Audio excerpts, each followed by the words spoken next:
history repeating itself because we are all holding on to these old codes from the past, from war, from racism, from sexism. All of this stuff that's been passed down generations is stored in our system. So it's not just our stuff, it's our ancestors' stuff. We have to take care of our body by getting it moving, keeping it in shape, and then feeding it the right food, which is really energy.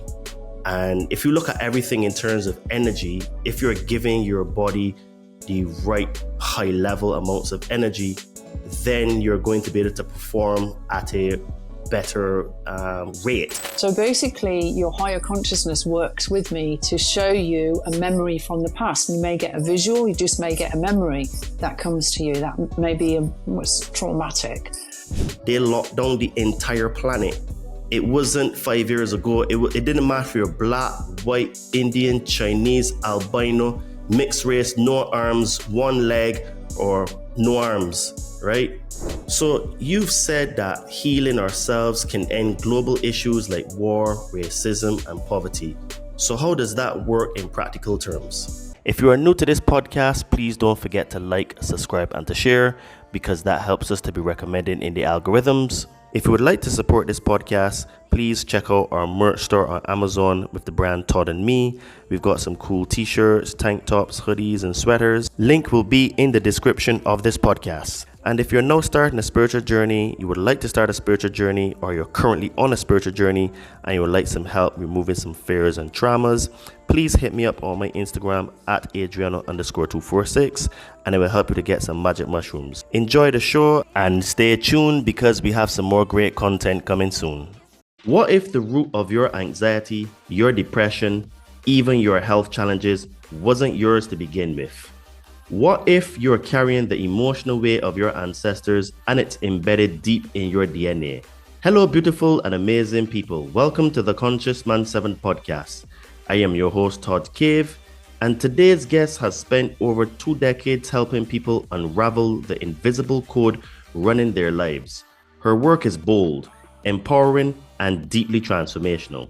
Janine Regan-Sinclair is a visionary therapist, energy healer, and the creator of multiple self-help programs, courses, and books designed to help you reprogram your subconscious mind, neutralize ancestral trauma, and upgrade your reality. She believes we are the software in the machine of the world, and when we refine the code, we rewrite our future. This episode is for anyone who feels stuck, overwhelmed, or powerless in today's world. Janine is here to remind you that you're not broken. You're just misprogrammed. And more importantly, you hold the power to change it. Get ready for a deep dive into consciousness, healing, and creating a better world, not just for ourselves, but for generations to come. When truth is blurred by lies and misinformation, perception becomes reality. What will you perceive your reality to be? Liberate your fears and walk with me. Sit down and meditate. Connect with your soul.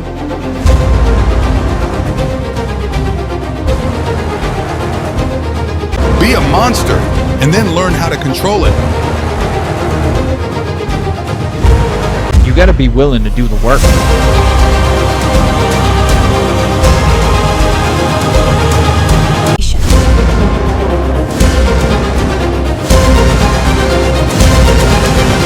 So it really goes really deep in terms of words and etymology and what they mean. So this is why it is really hard to really crack the matrix, because there's so many levels and layers to it, you know? Janine, welcome to the Conscious Man 7 podcast. I'm really happy to have you today and to delve into a lot of the topics that we're going to cover, because today, you know, I find that people are really struggling and people seem to be stuck. And people like you are doing great work out there to try to help people get unstuck. So welcome to the Conscious Man 7 podcast today. How are you? I'm good, thanks, Todd. Thanks for having me on the show. Looking forward to it. Yes, me too. So as I said, you know, I find that a lot of people today are struggling a little bit, and you are doing some amazing work out there. So let's start from, say, the origin story and defining consciousness. So what does the quotation marks, the consciousness architect actually mean, and how do you step into this role? Okay, so my background is 20 years as a therapist and healer and writer, but for 20 years before that, I was actually in architecture, in the building trade. I was a designer. So the transition, I kept the word architect and went from reconstructing buildings to reconstructing people's minds, basically. So consciousness is your mind. If you go into what is consciousness, there's books and books and books about it from different perspectives. But basically, I work with people's subconscious mind and the consciousness that's in their energy field around them. And everyone has got an energy field. Everyone's consciousness within that energy field is different because we've got all of these different codes and frequencies in there, depending on our life experiences and our ancestors, as you mentioned already. You know, that's very, very interesting because I used to be a civil engineer. Oh, wow. And being in what we would call the built environment, similar to you, Mm-hmm. our minds work very differently than most other people because it is very much about order, structure, and having plans. Because as an engineer, you were just given a plan and say, off you go, mate, go and build the structure. So I find that things like consciousness and understanding the architecture, as you put it, how the world is created, minds that are very engineering aligned tend to sort of like understand the concepts really well, because for us, we always look for patterns and then we look for building blocks and we look for foundations of things, root causes. And because when on my last job, I used to be in QA, which is, for people that don't know, is quality assurance. So we used to do a lot of root cause analysis and stuff like that. So I find it quite interesting that, you go into all of this type of work and you have an architectural background, So yeah, well, it changed you when you were in architecture. The male side of the brain was really, functioning more so than the female side of the brain, the intuitive side. But these last 20 years, I've kind of flipped over to the female side and developed the intuition and the creativity, and then merged the two hemispheres of the brain. I actually made an audio that does that. Very, very interesting, because like you, that is the thing that I am starting to get more aligned with, which is the right side of my brain, which is the feminine side, which exactly as you say, intuition, like the gut feeling, listening to that inner voice. And it's a skill, because for me, I love order and structure. Like I thrive on it. But where I'm at in my life now, I find that I can no longer only depend on that.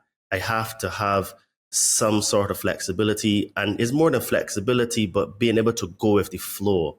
And going with the flow, I used to hate it because, again, I used to be stuck in my way of being of order and structure, right?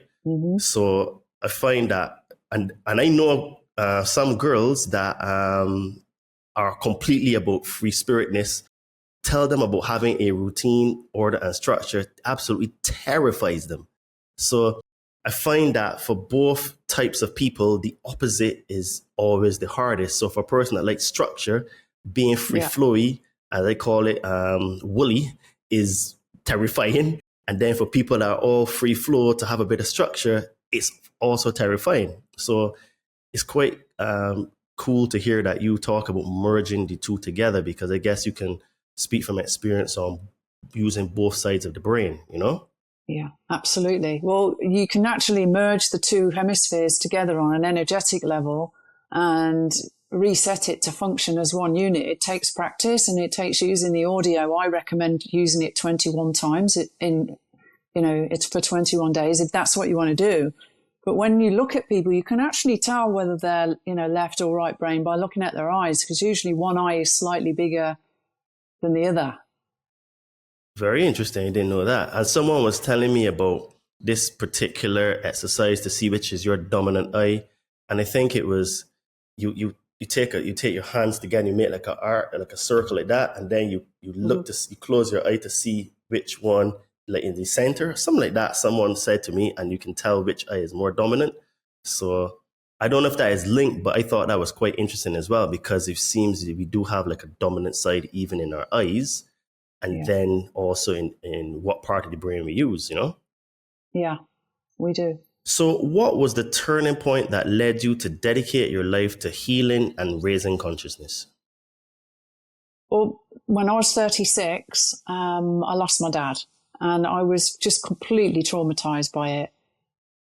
It made me ill. I ended up in hospital for 2 weeks, and when I came out, it took 4 months for me to actually heal. So the best way I can describe it is that feeling of feeling gutted, like I'd been punched in the stomach, and I ended up where my digestive system just broke down completely, and I was hospitalized for 15 days. And that was basically, I just felt, the only way I can describe it, gutted. And my energetic body was ripped, and there was a big hole through it.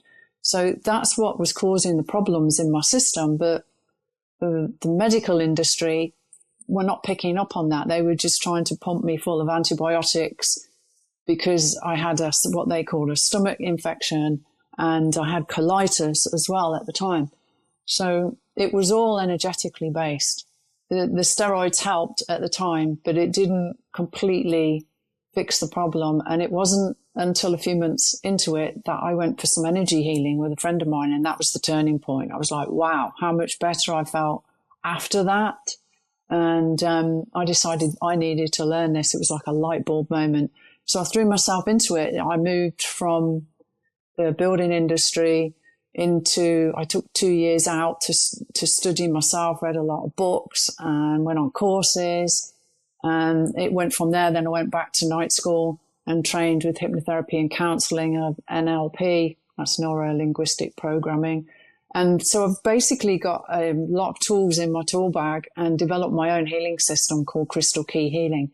And that's what I work with people. And I also use something called the One Portal, which is like a quantum wind tunnel in front of you that basically sucks out negativity from your system. And it's all done under the guidance of guided imagery with your eyes closed in a semi-meditative state. Powerful. Okay, we're going to talk about the One Portal a little bit later on, so hold back a little bit for that.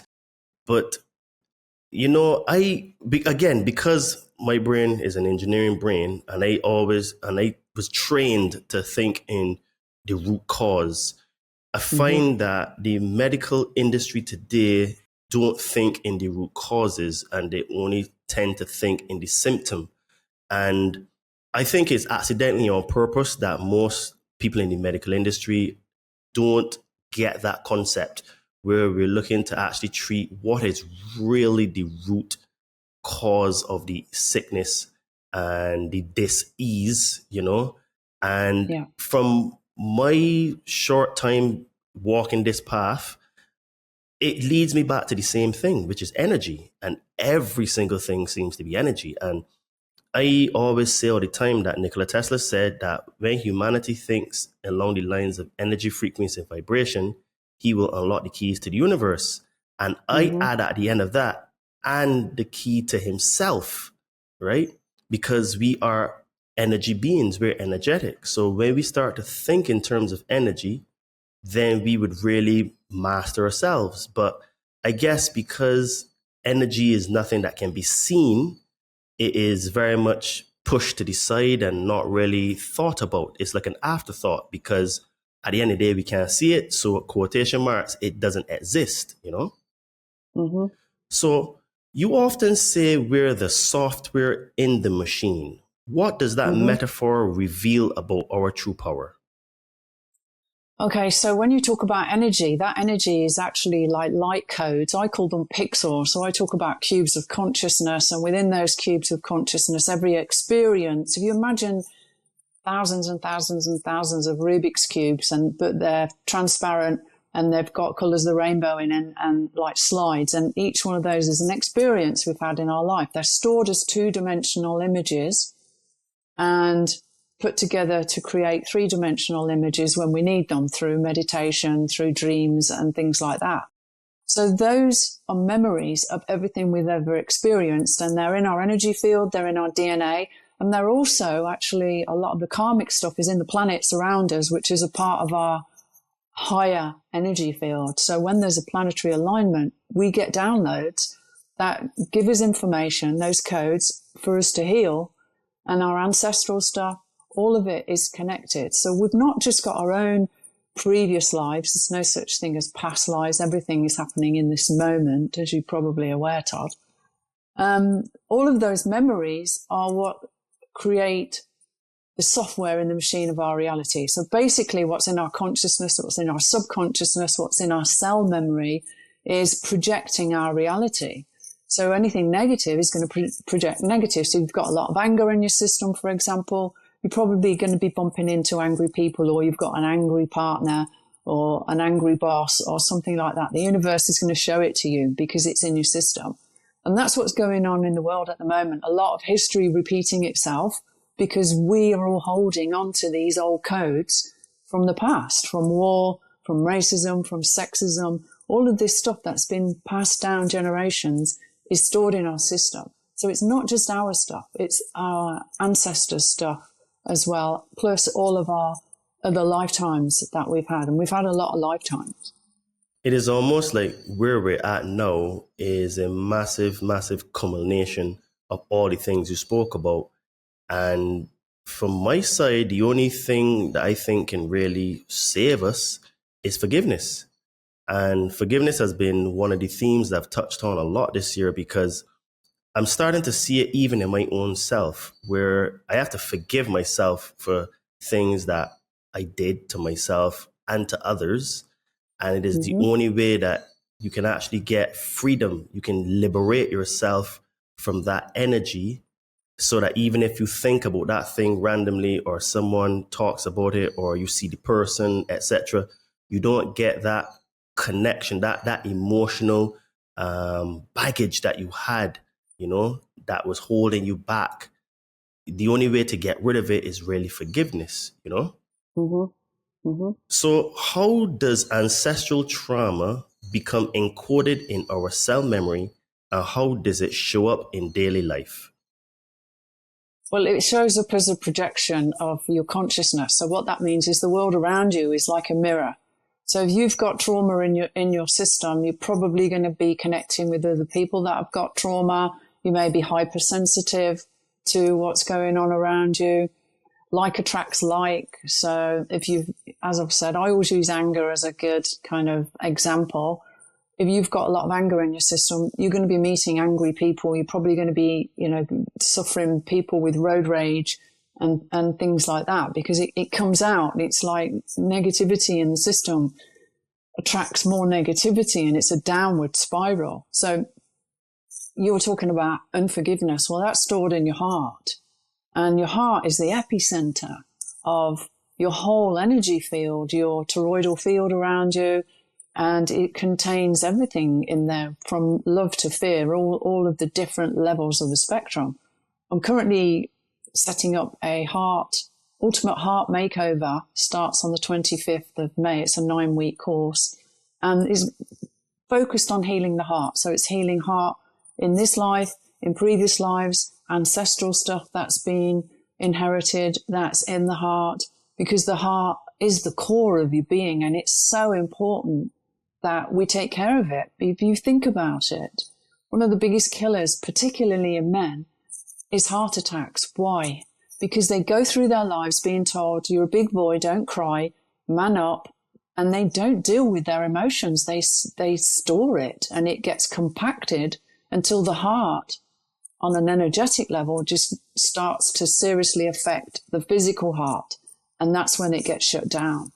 So it's really important for people to understand how important their heart actually is on an energetic level, because it manifests the physical attributes and the health of your physical heart. Yes, I agree. And what you said about men is true. Men are not really taught how to handle emotions, for better or for worse. That's just the way it is. And like you said, we're taught to man up and to be tough. And the thing is that even though we men, we show our emotions differently, we handle emotions differently. And in that department, we are able to, no matter how we feel, we just get up and we go in the world and try to provide for our family and stuff like that. But I find that there's been and I mean, I understand the history and where it came from, but I think we also need to remember that without men, there are a lot of aspects in society that would be not functional. Men do the most dangerous jobs. Men are the most in the building industry. Men are the ones that work in the sewers, clean the skyscrapers. You know what I mean? Men do a lot of work on oil fields, right? And, you know, there are not really many spaces for men to actually go and express themselves amongst other men, you know? While now today we have a lot of places where women can go. Now, like I said, I understand the history as why, but it's like we've had so much polarity where we've had such disenfranchisement of women in the past. Now women are, when I say on top in terms of we try to look out for them now, and then it's like this massive pendulum swing where it's like then we forget the men, and then we're going back then to remember men only, forget the women, and it's like this cycle keeps repeating where it's like there's no balance where we have both sort of like being taken care of, and it's just these massive polarity shifts with extremes, you know, and we see it in politics, right? We have right wing, left wing, conservative versus labor. We don't have like anything in the center that actually like makes sense where we're taking care of both sides. Would you agree with that? Everyone, yeah, exactly. It's like you're saying about developing your female side, your intuition and stuff like that, but the brain is really important that we balance the two hemispheres to function as one unit. We were created with a brain that was in one piece. It wasn't two hemispheres. That's come with duality. And, you know, there's a lot of people out there teaching about spiritual, personal development, all of that kind of stuff, and talking about love and light and things like that. But that's one half of the duality. So it's a duality trap as far as I'm concerned. It's not about sending love and light. For one, sending love and light to people you think are dark or need it is an infringement of their personal energy space. It's actually considered a psychic attack. So it's not a wise thing to do without being asked to, for them to be sent any energy. So becoming balanced in our male and female is what humanity needs. You know, you can still be masculine and balanced in your feminine. You know, there's plenty of big, tufty, strong men out there. Look at The Rock, for example. And his feminine side, he's got his little cute little dogs that he nurtures and loves. That's his feminine side, but he's still very masculine. And the same with women. We can be strong when we need to be. We can be in our male side and, get things done. Women are doing male jobs these days as well, and still be feminine and vulnerable. And men need to be able to share their vulnerability as well, because the other issue with the male health, I talked about heart attacks, is prostate problems. Now, fear, which men are pumped full of from watching the news and newspapers and stuff like that, and just because there's a lot of aggressive men out there as well, stores in the base energy center, in the base chakra, the root chakra.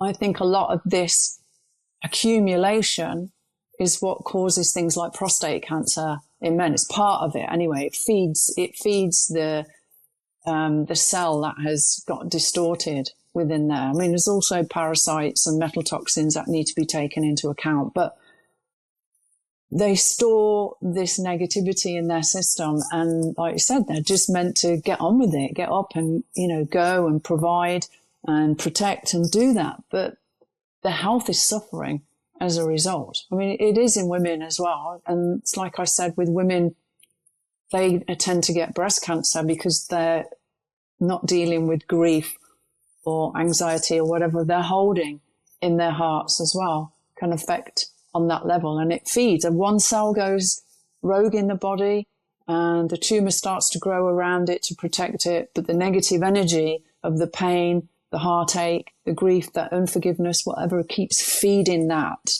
negativity. So it's really important that people understand how energy healing, sound healing, anything like that was part of normal life going way back. We've moved away from it, and it's been, I think a lot of it's been done on purpose to, with the frequency of music was set to a certain frequency, and that frequency actually closes the heart chakra down. So there's a lot for people to understand, and it's not just about silly woo-woo energy healing. It's critical to our health to understand that we are mind, body, and spirit, and that spirit, that means energy, needs to be taken care of. Yes, I agree. And I think that the challenge that we have is that a few challenges. One, we're not really taught about relationships as children. We subconsciously learn about relationships due to the interaction of our parents. And then we're not actually taught to understand the other person. So like, men have to realize that women don't think the way we think, and women need to realize that men don't think the way they think. And there's this lack of understanding between the two sexes that I think is one of the challenges that we have, because women tend to be very based in intuition, how things feel. And we are like, no, that doesn't make sense. I'm not going to do it. And there could be that little voice that be saying, well, hey, Todd, maybe you should go over there. Maybe you should do this. And I'm like, no, that doesn't make sense. So I'm going to ignore it, right? So there's a lot of things that I find that are generally not taught that cause further separation between the two. Because I do agree with you, where we were born, we were created whole. We were both male and female, right? And when the separation happened, it was like almost done on purpose to keep us sort of fighting amongst ourselves and not realizing that, hey, we're actually greater than we think we are. We have the power of the universe inside of us. And it was one of the tactics to make us focus on the external world and not really focus on the internal world. And one of the things I find that have set that up is like childbirth. So let's talk about birth trauma. How can events during birth influence conditions like ADHD later in life? Okay. So birth trauma is a subject I made some YouTube videos about because it is so important. And there's a doctor in the UK that discovered that birth trauma was one of the main causes of autism.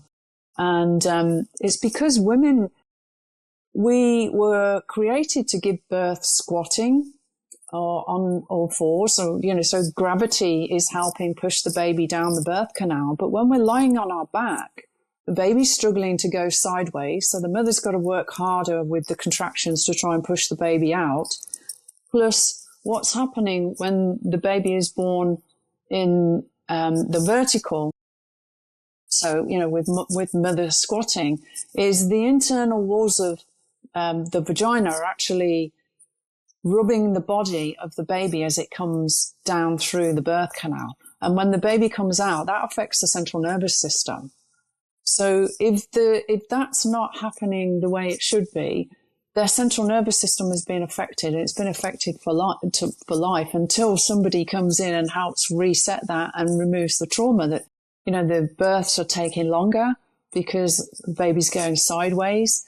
They come out, they're in a clinical room that is not filled with beautiful music and, the right energy that a soul coming into this plane of existence deserves. They're picked up by a stranger. They're smacked on the backside, which is another trauma straight away. And, quite often they're taken off. They're not given to the mother to hold and make and have that bond and that connection straight away. So it's frightened. They're frightened. Being born is frightening for babies. And that's ignored, And the other thing is they get a vaccine stuck in them the first day. They haven't even got an immune system. I don't know what that's about at all. Why would you give vaccine to a baby that hasn't developed an immune system yet? So that's another trauma to the system. And all of this affects us. It affects us for the rest of our lives. There's this underlying potential anxiety. Fear of life is very common in people that are on the spectrum, the ones I've worked with in the past. They've got quite a deep-rooted fear of life. And I think that can be linked to the birth trauma as well. It's like coming into this space, instead of it being beautiful and the way it should be, we should actually be giving birth where we conceive the child, in our homes, where it's our own energy, it's a safe environment, rather than in a hospital room where there's lots of strangers wandering around, possibly even lots of spirits from, hospitals are a place that do have a lot of spirits wandering around when people have passed away there. So energetically, they're not good places to be giving birth in on any level. I have said exactly what you've said. And I've also said that one of the things that causes the trauma is the cutting of the umbilical cord of the baby, because the umbilical cord, for people that may not really understand how grand the design is of the universe, and we are a product of the universe, the tree of life is actually imprinted on the placenta. So this is what is called the placenta tree of life. And when a baby is in the womb, the baby is attached to the placenta, which is connected to the mother. So all the nutrients, the antibodies, the consciousness, everything is packed in the placenta, which is the link between the mother and the baby. So when the baby is born, the baby should still be connected to the placenta. The placenta should just be cleaned and the baby's still attached to it. And when the baby is ready, the baby will either pull it off or it will drop off. And a baby will not need any vaccines whatsoever in its entire life, because it will have all the antibodies for all of the bacteria, viruses, sicknesses, illness, everything that it would have. Furthermore, because that tree of life is basically the portal into the universe, the baby downloads all the consciousness that it needs for its entire life here in this reincarnation. So you find that children that have had those type of births are actually have exceptional gifts. They're extremely intelligent, and they do things at a much, much faster pace than children that get vaccinated and get the umbilical cord cut straight from the time they're born, Yeah, I would agree. So this is the thing about the entire sort of like medical industry, the birthing industry. Everything is all wrong, and the trauma, basically we're born into this world of trauma, and then we're just shoveled with a lot of guilt and fear. And then, people look for external outlets to solve the internal, which was broken by design. So with that being said, what's the connection between PTSD, mental health, and unresolved subconscious trauma? Okay, so when we go through any kind of emotional negative experience, so, some kind of traumatic event, and it could be something very simple, like your hamster dying when you're a child is traumatic. People don't think about things like that. If you go through a trauma, car crash, divorce, operation, death of a loved one, something like that, your emotional body quite often steps outside of you because of the shock. And that's where the saying, I was besides myself, comes from.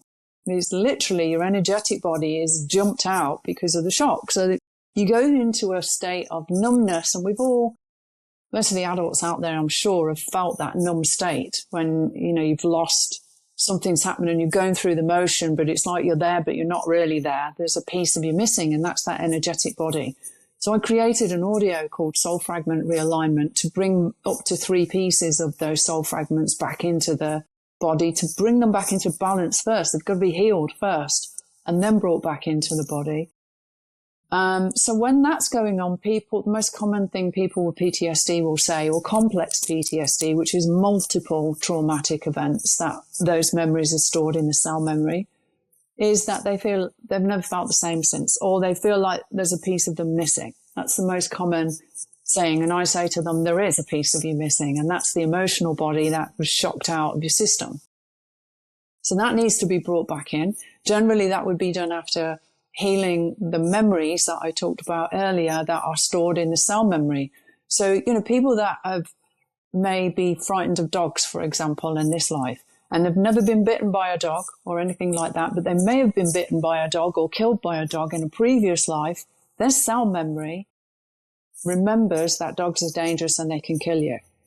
So even in this life, their cell memory is causing a trigger, a charge, a reaction to dogs, and they're frightened of dogs. Nobody knows why. There's no, reason in this lifetime for them to be in that situation. So basically, trauma doesn't go away. It doesn't just disappear. It stores in the system. And even if you're a really strong person, eventually, at some point in your life, that trauma that's in your system is going to accumulate in a certain area, whether that's in an organ in the body, or whether it's in the skin, or whether it's in the brain, or wherever it accumulates. And that's when disease turns to disease in the system. So when I work with people, I'm cleaning out the traumatic memories. I'm going into the subconscious mind, which has got multiple layers of it. Read a book recently about 13 layers of subconsciousness. And going in and changing the memories that's in the subconscious, the codes, the pixels, the energy, the frequency to a higher frequency, basically bringing it back to the 0 point, back to the blank canvas, back to neutral. So that it's not holding on to those things from the past. So that, that's basically it, bringing back those soul fragments. And I've worked with people that have had 50 soul fragments outside of them, people that have been through a lot of trauma. And all of those can be brought back. I was working with the military in the US and got some great results working with them because they're not being treated correctly. Mental health, people are given drugs, counselling. To me, as a counsellor myself, hypnotherapist and counsellor myself, I don't agree with counselling. I've never been to it. I know it works for some people. But to me, going over and over the same old story is just making that compacted story sticking in your cell memory. It's not releasing it. It's just keep revisiting it over and over again. So it's not leaving the system doing it that way. It needs to be brought back into neutral, back to the original blueprint of source energy. Yes, what you're talking about reminds me very much of a book that I read called The Emotion Code by Bradley Nelson. Okay. And he talks about how trapped emotions actually are the thing that mostly causes dis-ease, discomfort in the body, and sort of things like pain, all that kind of stuff. And his book was quite remarkable, to be honest. And he talks about basically like every sort of emotion affects a different part of the body. So it's a matter of identifying which emotion it really is, because even in the particular part of the body, like the gallbladder, the liver, the colon, the pancreas, etc., there's still like spectrums of that sort of like emotion as well.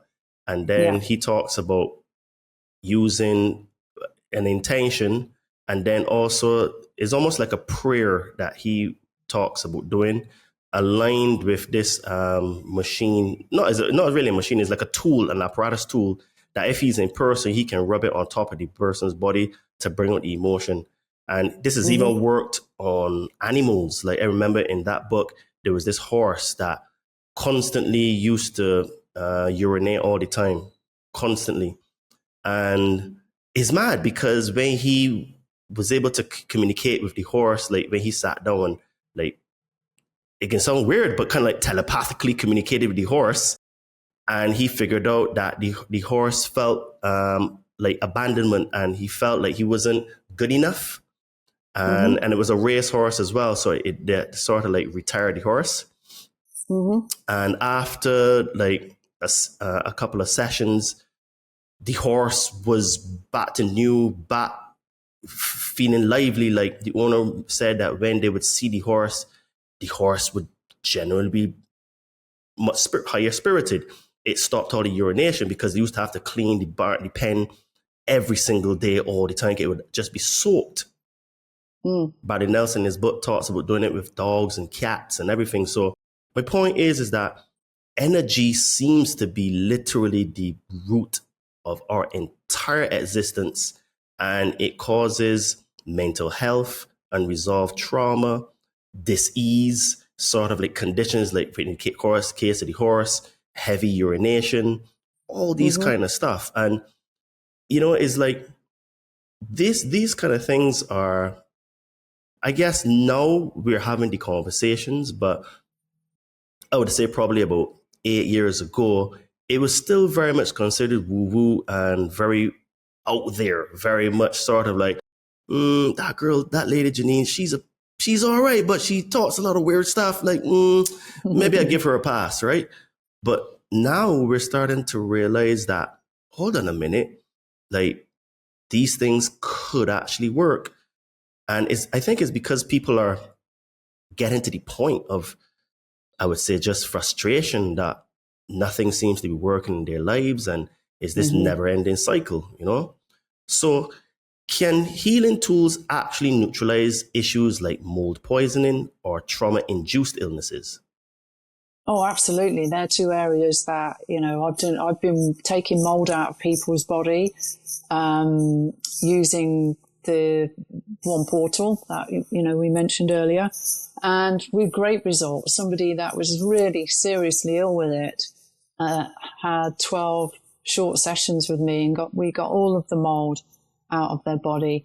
So, and trauma again is in the cell memory. So the way I work with people, I use breathing exercises that are very simple, just to get them into a relaxed state and into theta brainwave frequency. You need to be in theta in order to access subconscious.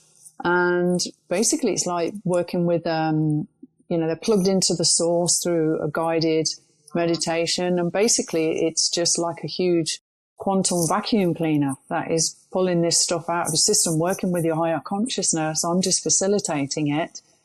And it's extremely powerful. The things that we've pulled out of people, parasites, all kind of stuff. So not just emotions, not just feelings, not just things like fear and anger and stuff like that, but energetically, if you've got parasites, there's the software behind the parasite needs to be removed from your system. You could do a physical parasite cleanse, but you also have to, you know, set your intention that you want the energetic side of it and memories of it to be cleared out of the body as well, because it's, you know, it is the software in the machine.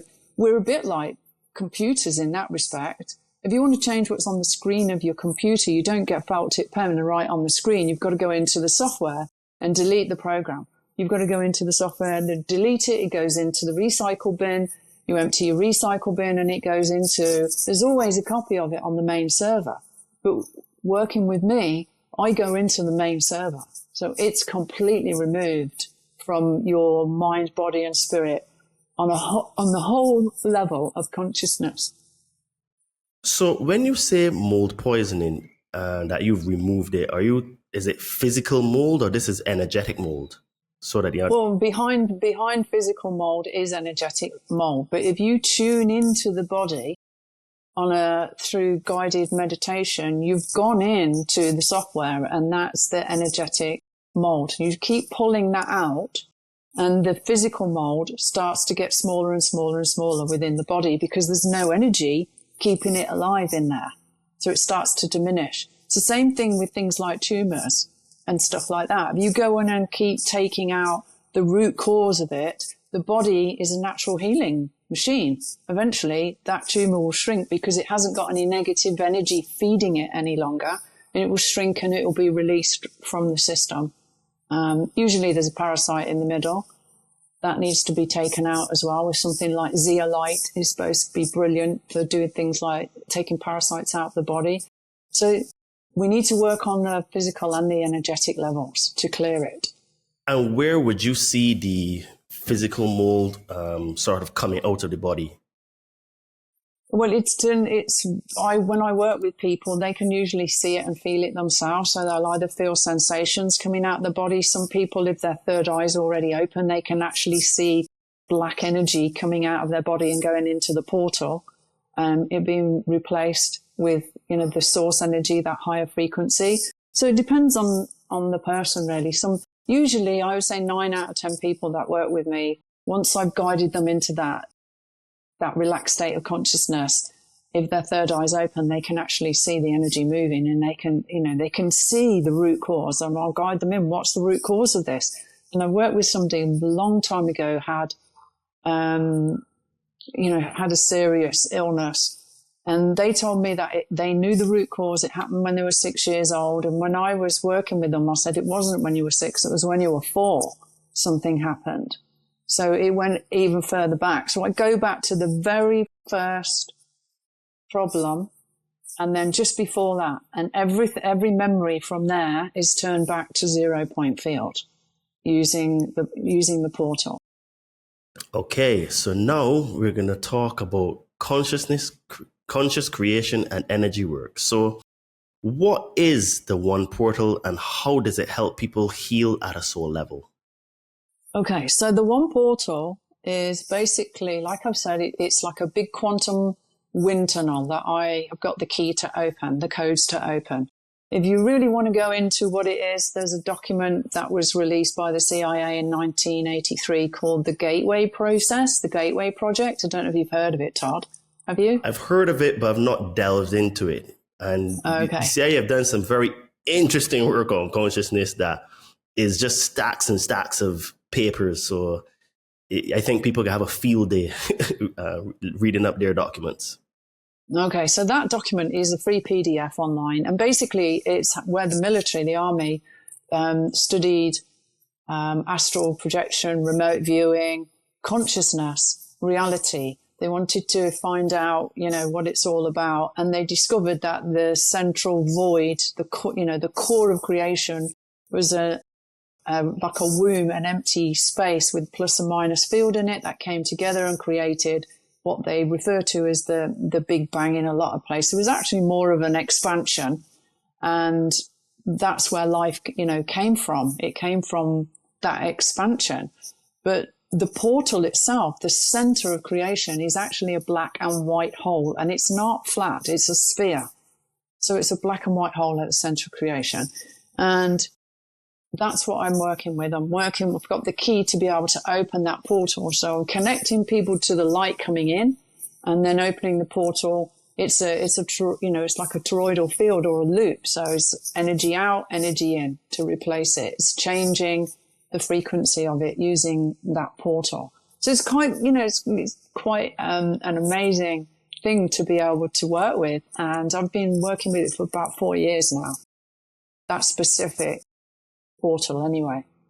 So is this similar to like when you are doing sort of like meditations and you go into something called like the Hara field, which is basically the connection with Father Sky and Mother Earth, whereas this sort of like portal between the two that are connected, where you're just in this, I get the only way I can describe it is like a place of nothingness, but everything at the same time. Is this similar to what you're talking about? Yeah, exactly. Because what reality actually is nothing and everything at the same time, but it pops in and out. So it's like 1 minute it's just the nothing, and then it's something, and then it's nothing and something, and it pops back and forth. And our consciousness is what's creating.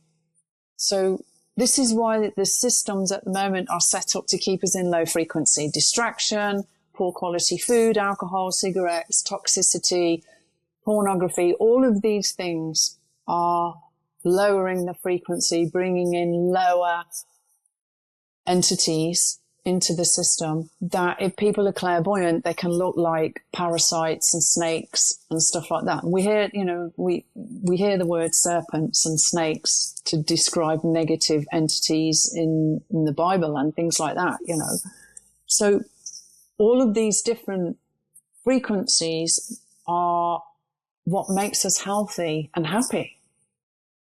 And the world around us. If we got 10,000 people, which is just over the Maharishi effect, which is the square root of 1% of the population of the planet, if we had 10,000 enlightened people and they all meditated together, we'd wake up tomorrow in a new world. It would be instant, because the world outside us, what people think is just a solid physical thing, is just a projection of our consciousness as a collective. So that means as a collective, we can change it. But this is all, this information, the secret, about manifesting and all this stuff has been suppressed for centuries, unless you're in, the certain groups of people that know about this stuff, but it's coming out now. And we're headed on a trajectory where there's going to be quite a negative future for some and a very positive future for others. And it all depends on how much work we've done on our own frequency. You've got to be high frequency to be on that positive timeline. I've got a podcast called Talking Timelines. And in the first one, I talk about the 6 main timelines that are going on out there and saying to people, you need to choose a timeline and, choose wisely. So being healthy and keeping your energy high, your vibe high, and eating well and resting and everything else is critical at the moment, because we're on this massive ascension trajectory that is affecting everyone, and it's affecting our health. You've got to be look after yourself if you want to stay healthy with this happening. So you're saying then that just 10,000 people out of the almost 8 billion people that we have on Earth can cause that dramatic amount of shift in terms of, I guess, being like a base of positive energy anchoring in the different sorts of fields, like the auroral fields, the diamond consciousness, the emerald consciousness, all these things like the Melchizedek order. You're saying that we just need about 10,000 people and we can anchor in all of those sort of consciousness?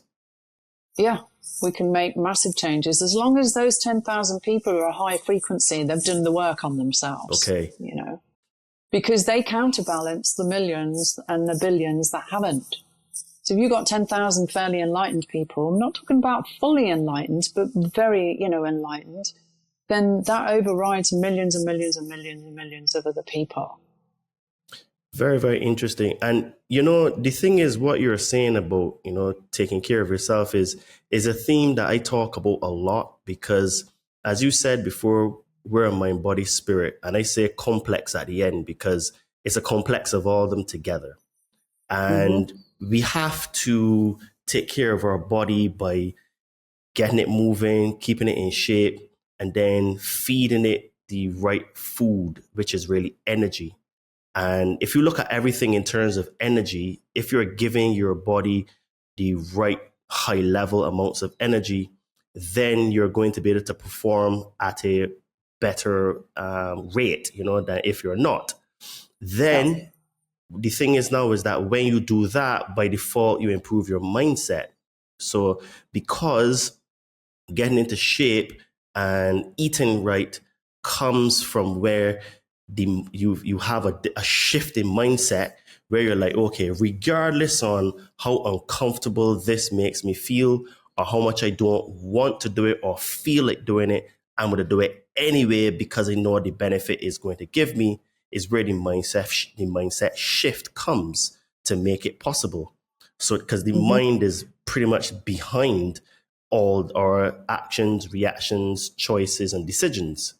And then when you get those two aligned and talking and vibrating highly, then you have the recognition of the spirit, which is always there. But if you're in a low state of frequency, you're not going to have the realization, or as what Yeshua used to say, the knowing. You're not going to know that the great spirit inside of you is present all the time, omnipotent, all powerful. So it is very much attuned to focusing on, I guess you would say, energy. And what you were describing in terms of the one portal is a very powerful place, because that is, if you can stay in that place for multiple times during the day, I'm sure that you're able to really make a lot of shifts in terms of mindset, belief systems, subconscious programming, and I guess a place where you can actually forgive and to love. Is that assessment fair? Yeah, absolutely it is, yeah. And it's the other thing people need to understand is you don't need to be sick to have healing. We've all got stuff in our system, no matter, even if you're, super fit, athlete, whatever, you will have trauma in your cell memory. So it can help with performance for athletes. It can, I've had famous rock stars come to me because they were having problems with their voice, and that was due to a trauma from the past. So once healed the trauma, the voice came back. So it applies to every sector of life. You know, everyone has got trauma in their system. It's just part of life. Even if they say, no, I'm happy, I'm rich, I've got perfect this, that, the other, you've still got birth trauma in your system. You know, it's there because all memories are stored. They don't go away. And, you know, there isn't anyone on the planet that is that perfect that they haven't got something in their system. And anyone who thinks they have, they're delusional. So we all need it. It's just about how much you're prepared to invest in yourself and the understanding of higher frequency, better reality. The high frequency people talk about love. I call it bliss. I go to a higher level than that. You've got love, you've got unconditional love, you've got bliss. It's a higher frequency, euphoria, bliss, energy, bringing that through the body. And when you start bringing that into the body and directing it with intent, you can make major changes going, in there to the memories, and the outside world changes as a result, because our bodies are like a prism that refract. The light comes in and we refract the rainbow colors out, and that's what we see around us. It's not physical at all. It's just an illusion, as you know, Todd. You know what you said just now in terms of like, you don't have to be sick to invest in yourself. The sad reality that I see, and this is from observation, and I'm very happy to be wrong, but most people don't even try to change unless they're forced to change. When there's an event or a life change, a loss, some sort of major trauma, they don't think about actually investing themselves to do healing, because for them, life is great. I don't have any issues. I'm just carrying on with life. Look, Todd, look how much money I'm making. Look how well I'm doing in my career. Look at my family. Look at my car, my Rolex, my AP, etc., etc. These are all external things trying to solve an internal problem. And the only time that we look to fix the internal problems is when we have a complete breakdown in identity and we're absolutely forced to look at ourselves in the mirror to do the work. And I have yet to talk to anyone on my show that said to me, you know what, Todd, I just got up one day and I was like, I'm going to make changes. Every single person had some trauma, some massive loss, some breakdown. One guy on my last podcast, he said that he was given 90 days to live. And can you imagine? He says you're counting down 90 days to day one. He said that shifted everything in my life. So it appears then that while what you're saying is true, that you don't have to be in that state to do anything, the sad reality is that 99.9% of the population will only do that work once they've actually had that complete breakdown or that traumatic experience. Because humans don't seem to wake up unless they've had trauma, Yeah, exactly. And it's about relationships as well. How many people out there are going from one relationship to the other and, projecting onto the other person, they weren't right, they were the problem, when really they're the mirror of whatever you're seeing in that person. You need to heal that within yourself. And healing your heart, I'll go back to it again, because your heart has got all these memories. If your parents didn't have a good relationship, or your grandparents didn't have a good relationship, or there is mistrust of men or mistrust of women, all that information is stored in your heart. And that's what I go into with people now, is like all the traumas taken out, the belief systems around what relationships should be, the belief systems about a male role and a female role in a relationship. The people I know that have the best relationships are with men who are masculine men, but also have got that nurturing side where they're quite happy to share the chores around the house and, to cook with one another, or to take it in turns, or just to nurture. Women need to be nurtured as well. We are nurturers, but we need nurturing, and we turn to our partners to give us that nurturing. And, not all men have been taught or feel comfortable in allowing themselves to be in their feminine energy and to give that nurture. And it's great to have a strong man around and, or a strong female. But we all have times where we need a hug and we need somebody support. It's just life. Stuff happens. So balance is critical. Healing the heart is critical. And checking in with yourself, learning to meditate is one of the most important things as well. Being in that present, in the moment. I live in the present now. Also in the gap, which is a whole in the podcast. And I feel very different as a result. My life has changed dramatically when I mastered living in the present. And I highly recommend meditation to people. Learning no minds meditation is so important to the ascension and what's going on the planet at the moment and our health, for mind, body and spirit. But we're not taught to take care of our spirit. Nobody teaches us that. Absolutely not. And a couple of things that you said there are very true. And one of the things that I've realized is that a lot of people, like you rightly said, tend to go from one relationship to the next pretty quickly as well. And there's no time in between relationships. And what is happening is that the cycle is continuing because every person, and this myself, so I put my hand up and say that we blame other people for the breakdown in the relationship when most people don't take accountability that they had some role to play. So there's no self-reflection. There's no looking at yourself in the mirror to realize, okay, even though I may be right about X, Y, Z, I also did X, Y, and Z.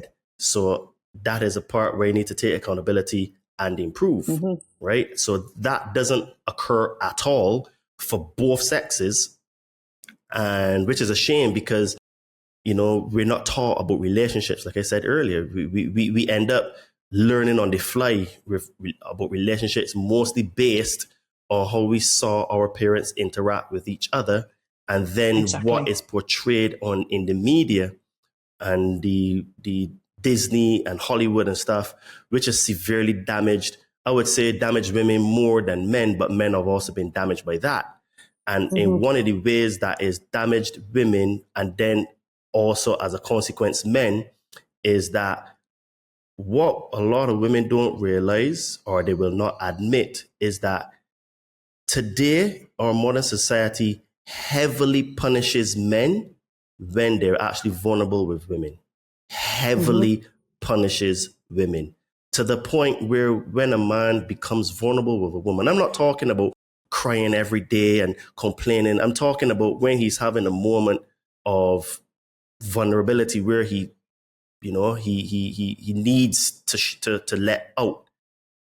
A lot of women, obviously not all, but there's a big chunk of women that they lose respect for that man because in their eyes, he's supposed to be strong. He's supposed to protect and provide. And he's in that state. So he's like, oh, you're no longer fulfilling that role. Then men are punished. And then eventually the relationship breaks down because they lose respect for the man, which is sad because men are human beings as well. And we do have feelings. We may show our feelings differently, but a good woman should be able to see, okay, well, this is not like a pattern here, like, oh, Todd is coming home every single day, moaning and crying about life is this, but it's like something as big is happening and he needs that little bit of support. And a lot of women today just don't want to do it because sadly, a lot of them are solipsistic. They think that the world revolves around them, which comes from the Disney Hollywood programming where they're the princess and they need to be saved and the man needs to be knight in shining armor and he has to be perfect. He has to have loads of money. He needs to have a six-pack. He needs to be 6 foot tall, X, Y, Z. So as a consequence, I find that relationships have been significantly affected. And this is why today in 2025, we have the most single people on earth, right? Yeah. It's a very sad statistic, Yeah. So, yeah, and I think things like the law of attraction and stuff like that have been taught to people, and, make a list of what you want. And they're making a list of something that is not, available to them, because they don't look at their own shortcomings. What have I got within me? How could I be better? How could I be better in a relationship? To me, if I had a partner who cried in front of me, I would actually love him more, because he's connected to his heart, and being able to do that, and still have respect, because we've been given tears for a reason, to release emotional stress from the body. So I'm not in that category at all. And I am blessed to be in a fantastic relationship at the moment with a man who, like me, is very balanced in his male and female. So, don't give up out there. There are people that are balanced, and there are people that it's nice to treat one another like you're a god and a goddess, out of respect, because it's sexy, but it's a pure kind of sexy. It's not like watching porn or stuff like that. It's deep. It's a respect. And if you're with the right person and they're awake, they know that we are particles of Creator. We are, these goddess and God energies that have come into these human bodies. And when you know that, and your partner knows that, there's a mutual respect that comes in on a higher level that is just phenomenal. And everything is better. Your day-to-day is better. Your love life improves because you're in a higher frequency. The sensations that are going through your body are heightened because you're both in a higher frequency. So you're open to having a fantastic sex life as well. So there's all of these things that need to be taken into consideration, and women need to wise up as well. I'm not having a go at men by any means. I love men. But women need to, stop being so shallow about materialism. And, if you want a rich man with a six pack and blah, blah, blah, by all means go for it. But he's probably going to be looking over his shoulder at the woman, that's the other side of the bar. If that's how shallow you are, you're going to be attracting a shallow man as well. That is an absolute fact. So I am very happy that you said it and not me, because I find that sometimes when men in general say things like this, we get a lot of stones thrown at us, because they're like, how dare you? But again, men are human beings as well. And I find that the only way that a man can really be vulnerable like that is if he's with the right woman, and a woman really understands how men tick, how men function, how men operate. Because I find that today, men have to understand women a little bit in order for relationships to work. But a lot of the times, women don't have to understand men at all to be able to be in a relationship, because, like you said, or she's looking for these certain things: 6 foot tall, 6-figure income, six pack, and all the other stuff, right? So I find that social media and, like I said, the Hollywood, Disney, all that stuff has really warped the minds of women to be very unrealistic, shallow, solipsistic, narcissistic, and very vain, right? Not all, obviously.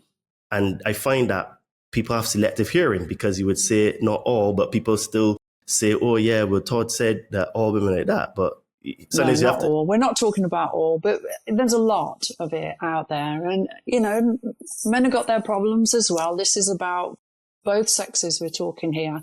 But people need to take responsibility. If you want a good relationship, you want to manifest a good relationship, you need to be thinking about manifesting my Mr. Perfect for me, or Miss Perfect for me right now where I'm at. Because you may need to have 3 more relationships in this lifetime to work through some karma with 3 different people. So you can't guarantee you're going to find the one, because that may not be what you're here to do. There may be 3 more relationships in your future. So being present, learning to be present, having your heart open and clean, and manifesting a partner from a place of, what I said with mine is, I want someone I can adore and who adores me. And everything I put on my list, I wanted a musician because I think they're tuned in on many different levels of consciousness. And, all the things I asked for, I like cars, I like sports cars and stuff like that. That's my male side. That's everything I asked for. This is what my guy has got now, and we're actually custom building a car from scratch now. Well, he is, and I'm helping out as his assistant. But I love that. And he loves the fact that, I'm very feminine, but I'm also willing to get my hands dirty and help him with what he loves doing, his hobby and his project. So it's being aware of what you're asking for. It's not thinking about money and, that's base energy. Start thinking of from your heart. What's going to make your heart sing in a relationship? I get up, he was gone off this morning, and I got up and he's left me with a little cup and a little jug of milk and, the honey and the kettle and everything just to make myself a drink when I get up. Just little tiny things like that make such a difference. Even sticking a Post-it sticker inside the cupboard they go in to get their coat in the morning saying, I love you, or something like that. Little things like that keep marriages alive. And it's not difficult. Absolutely. It's not difficult to be kind and to be thoughtful. People get too familiar. They take one another for granted. They don't understand, women don't understand that men's brains are wired completely differently to ours. They're in one box. They open the box. They deal with what's in the box. Generally, women have got 100 boxes going at the same time. We just function differently. Men are not psychic, mostly. We expect them to understand why we're in a bad mood, and they don't understand why we're in a bad mood. We've got to talk to one another more. You have to understand the differences in order to make that work. But one of the most important things is the heart connection. And most people are in their heads all the time. They're not thinking with their heart, they're thinking with their head. And as you say, the system out there, movies and stuff like that are teaching people to look for the wrong things in a partner. And that's why there's so many divorces or so many, single people. They're not looking for the right thing and they're not healed themselves. Absolutely. And people hurt other people, Exactly. Yeah. I was single for years and years. And I was single because I knew my heart was so broken from the last relationship that I wasn't in a space to be able to fall in love again until I healed my heart. And I did do that. And then when I knew I was ready, I met someone, I manifested them, I made a list, and money wasn't on the list. It wasn't on the list. The things that were on the list were the connection, the music connection, the heart connection, the mutual respect was one of the most important things. That's fantastic. And I'm very happy that we're having this little sidetrack in the conversation because they're all related to the stuff that we're talking about today. And I find that there are not very many women out there that can able to articulate the stuff that you're articulating in a way that is neither attacking nor defending one sex or the other, but basically coming through the center and saying, well, look, both sides need help. We need work. We have to both realize that the other sex doesn't think like us, operate like us, etc. And, be willing to have the conversation to understand the other party's side and point of view, because that's how you really build healthy relationships, because relationships are very, very important in the human experience. We tend to be a little bit tribal, so we need to always want someone around us or a group of people. This is why we have family, So that is sort of encoded in our DNA, in our wiring of our brain, right? So, I really acknowledge you for sharing that with us. So what are psychological inversions and how do they distort our reality and behavior? Okay, so psychological inversions, these are parts of us that stop us healing ourselves.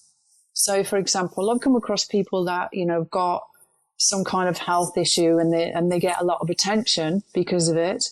There's a part of their subconscious, a part of their psyche that doesn't actually, want them to heal. It blocks the healing because, well, if I'm healed, I'm going to have to go back to work. Or if I'm healed, I'm not going to get all this attention that I'm getting at the moment, because they quite, there's a level of quite enjoying the fact that, they're the victim and they get more attention as a result. So psychological inversions are things like that. Psychological inversions can be you don't believe that it's possible for you to heal. That's another psychological inversion. So there are basically 6 different types of psychological inversions, and these are all incorporated in the programs that I do: trauma programs, addiction programs. Weight is another psychological, emotional issue with people. And we need to heal them first in order to be able to move forward. So if anyone's got any belief that nobody's can heal me, this is the way I am, it's in my DNA, it's inherited, then that's a psychological inversion, and it can be changed because it's a belief system, basically. Absolutely. And I see it as a fitness coach, where I have had a few clients that have started to get amazing results and literally stopped, vanished, and ghosted me. And it's for the exact same reason, where because now they're being forced to have a new belief system because they're actually getting in shape, they're losing weight, they're having new habits. The sort of like the other voice, which comes from a place of ego, which is fear, is holding on to that belief system. Like, no, you have to fail. And it's not necessarily saying fail, but no, but if you make these changes, then you feel accustomed to the emotion that you were having. You start to get afraid, well, actually, I can actually have success. So I find that a lot of it is centered around, I'm not good enough, having the belief of failure, not being not being good enough, and fear of success. That's the word I was looking for. Fear of success. Yeah. And it's quite mad because I see it quite regularly, where people would start getting really good results, do really well, and then just disappear. And it's like, but why? And it's again, because it is psychological inversions that you're talking about, where it's like, oh, I can never be good enough. I can never be healed. I'll be fat forever. I'll never get into shape. And they feel comfortable in that belief system. And because a new belief system is being created, they panic and they get scared and they tend to run away, Yeah, exactly. And, you're talking about people that are overweight and stuff like that. They've got psychological inversions, thinking nobody's going to fancy me because I'm overweight. And that's not true. There are people out there that don't even look at the physical body. The most important thing with me in relationships was, apart from like the heart connection, obviously, was the mind. I am very attracted to intelligence, not intelligent. There's a difference. So it's the, applied intelligence in a positive way, not the negative aspect of academia, but the mind. You've got, if you can think the same, if you can understand one another to the point, and then there's going to be a fork in the road. There's not a perfect match in that respect. People need to understand in relationships that you've got to let someone have their own space. Don't be too needy. If they're going out, don't be too nosy either about what they're doing. It's like, where you going, what you're doing. They're not a child. When you're in a good space with someone, it's like, I'm going out, I'm going to be a few hours. Okay, love, see you later. Don't worry about it. If they need to go away on a vacation with their girlfriends or their male friends golfing or whatever, they let them go and let them have fun. That trust. And we all need space. Men and women need space. Men need men and women need to be with women. It's unusual for, the couples just want to be together and no one else in their lives. So understanding how different we are and asking for the right things is always going to make a really positive impact on any relationship. But the heart is critical. Heal your heart and then manifest a partner, or heal the one you're with.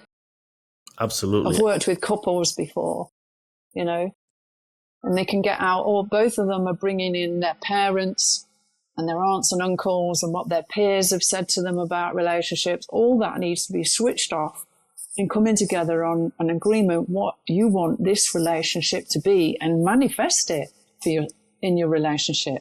Manifest adoring and respecting one another and doing the little things that make a difference. Absolutely, absolutely.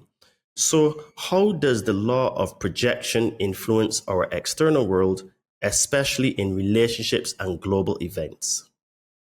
Okay, so this is a big one because I need to drop into predictive programming here. We've talked a little bit about relationships. So what you believe, what you've inherited, what your parents believe and taught you, what your peers taught you, are projecting your new relationships or the relationship that you're in. They're having an effect on it. So it's important that it's coming from a good place. As far as world events, things like movies, for example, the news, stuff like that, TV series, they're projecting information into people's subconsciousness, which is being absorbed. So if there are lots and lots of people watching movies about war, guess what we're going to manifest? If you're watching movies about Armageddon and floods and tidal waves and earthquakes, guess what we're going to manifest? So I share with people on my podcast about when you're watching any screen, whether it's your phone, your computer or television, setting the intention that I intend to observe and not absorb on any level of consciousness. Because when you're watching a movie, you drop into theta brainwave frequency. So that's when your subconscious mind, the doors are wide open. So the programs can go in. So if you're watching a movie that is all about gold diggers, let's pick on women again. Let's say I can get away with this because I am one. If you're watching a movie and that's putting into your mind, into your subconscious mind, that all women are gold diggers. They're all just after your money. And this day and age, that's a big issue in relationships. Men, tend to be more often than not drawn towards protecting their money so you've got prenups and all this kind of stuff going on now. Which is a shame, but some people, are doing it. Whereas if it was really pure, you wouldn't need any of that stuff going on. It's okay if you're coming into a relationship and somebody's got, a lot, and you agree to what's yours is yours and what's mine is mine, and that's a mutual agreement. That's fine.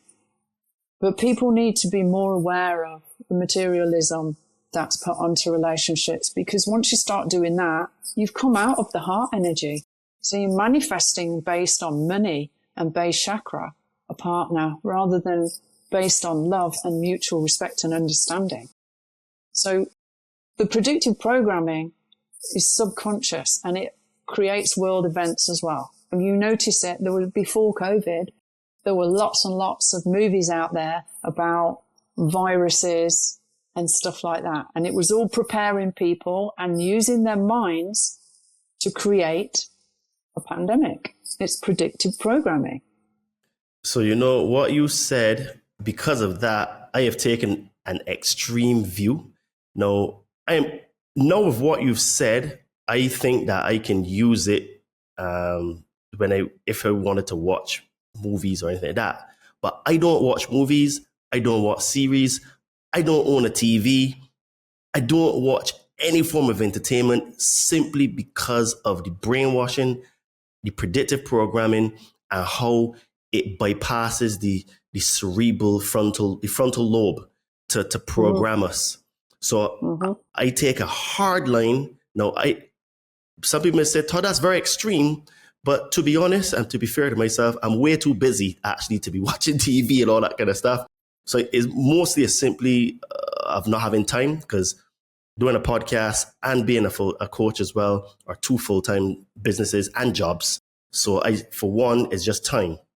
However, what you said about having the intention you said to observe but not be influenced. Can you repeat that again for us, please?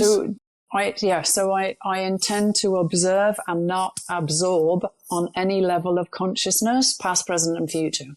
That's fantastic. And I think that's a very good tip where if you set the intention, you actually can put up your guard from being programmed and brainwashed. Observe, but not absorb. I like it. And I'm going to commit that to memory and use it whenever I watch movies and stuff. Because sometimes, you know, if you're seeing a girl, they may want to watch a movie and stuff. I'm always less inclined, but I would do it because, you know, to do something fun with someone.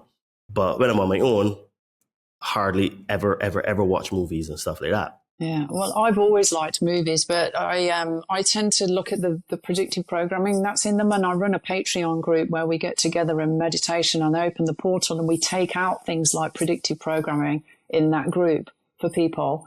So, you know, it's just keeping yourself clean, really. It's not about a big panic. It's just about keeping your consciousness clean, keeping your mind, your heart clean. So it's not that you don't need to watch them, you know, you don't have to go without completely, but it's watching them wisely, not letting them into your subconscious, not letting them program you. You know, it's channels, programming. There's a clue in what they call it. Channels, programming, absolutely. Yeah, you know, I didn't think about the channel because you're channeling. Absolutely. Yeah. Very good connection with dot connection there. So can you explain what is guided imagery or guided meditation, and how can it reprogram the mind for healing? Okay. So guided imagery is basically your eyes are closed. I use breathing techniques which change your brainwave frequency. So then you can everyone dreams. We all get images in our dreams. That's your third eye. That's what people call your mind's eye or your third eye, your internal vision. So basically, your higher consciousness works with me to show you a memory from the past. You may get a visual, you just may get a memory that comes to you that may be what's traumatic. It doesn't go into too much depth. It just, this happened, you know, when I was 4 years old, my grandma died and we were very close and it traumatized me even at 4 years old. Then it's okay, so we go in, we switch that off. We delete that and replace it with either the blank sheet of neutral bliss energy or something else in there, another memory of something that was really happy with your grandma, for example, instead of the sadness one. So it's about being able to go into the programming using imagination, visualization. When I say imagination, people say, well, I can't visualize. I'm like, well, just imagine it. Imagine, you know, you can see this, or imagine you can change that.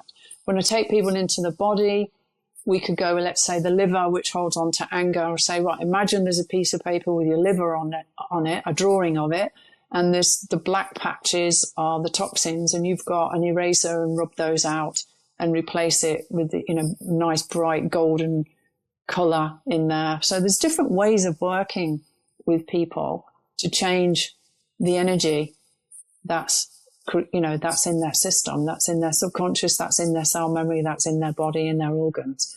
And that's basically what guided imagery is. So it's helping people visualize, imagine, see, sense, feel what's in their consciousness and changing it with intention. Okay, makes a lot of sense. So we're going to take a very, very quick pause here, and we're going to say, if you're getting great value from this conversation, do us a favor, screenshot this episode, tag Janine, tag the Conscious Man 7, tag at Adriano_246, and share your biggest breakthrough so far. We want to hear from you, and your post might just help someone wake up too. So let's continue. You talk about astral projection. So how does that fit into personal or collective healing? Okay, so I've got an online course to teach people astral projection. Basically, that allows you to go into multiple levels of consciousness, into multiple dimensional realms. It allows you to access your Akashic records, which is another course on there. So it's like traveling around the inside of the software of your computer into the different programs and changing them and experiencing them. So it comes in useful. You can astral project and you're sitting on top of Mount Everest looking at the world, or you can astral project and you can go and swim with dolphins. You can do so many things with this tool. I teach it and use it for people to be able to go into other lifetimes or dimensional realms to get pieces of themselves back as well. So we've lost pieces. We've been shattered. We've been broken in multiple lifetimes. We may have been a reader in a past life or a psychic, and we've got things like energetic crystal ball or wands or stuff like that we can go and fetch from our Akashic records, which are a program. A crystal ball that's in your Akashic records would be a program. But when you brought that back into your energy field, that's going to reignite old skill sets that you've had from previous lifetimes and things like that. So learning to astral project is really useful tool to have as we're raising our consciousness into getting, just for fun in one respect, but also getting pieces of ourselves back from the dimensional realms and the Akashic records, which, as you know, is a storage facility for everything we've ever experienced. I had a psychedelic experience where I temporarily connected to the Akashic records, and it was like huge amounts of information that was being downloaded. And the unfortunate thing is that I spent most of my travel focused on other things, and it was only in the last 45 minutes that I kind of like was like, oh my goodness, I've been wasting all of my time thinking about that thing when there's that thing that I should be focusing on. But it is a ridiculous amount of sort of like information about yourself, about the world. I was seeing geometric shapes, mathematical formula, all kinds of stuff. It was very interesting. One of the most profound experiences I've ever had with ayahuasca, to be honest with you. Yeah, brilliant. Yeah, I've used them as well and had some, amazing journeys and experiences. And they go through different levels of different chakra systems in the body. So it depends on what colors you're seeing. You're in a really good place if you start seeing like white and opalescent colors. That's the really higher realms of consciousness. So yeah, they're becoming more and more openly used now. I know there's police in America, and I can't remember what state it is. I wrote about it in the addiction article in my blog. They're actually using MDMA, ecstasy, Molly, to heal PTSD in the police force down there, which is fantastic because they're realizing that it actually does work. It heals people.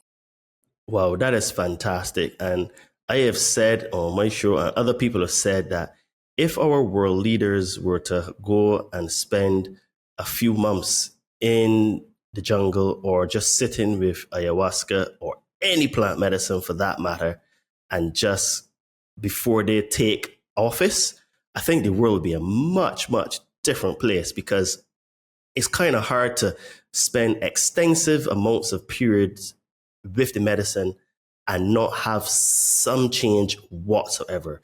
It's very difficult to combat being the exact same person with the exact same programming because of everything that you've seen and experienced, Yeah. Oh, yeah. It definitely changes people. And the more kind of negative, I would say, their state of consciousness, the bigger the improvement is going to be in those sessions. And it has miraculous results with people, and it's becoming more and more open now as well. More and more states are open to using plant medicines and things like that. And they're the future of healthcare.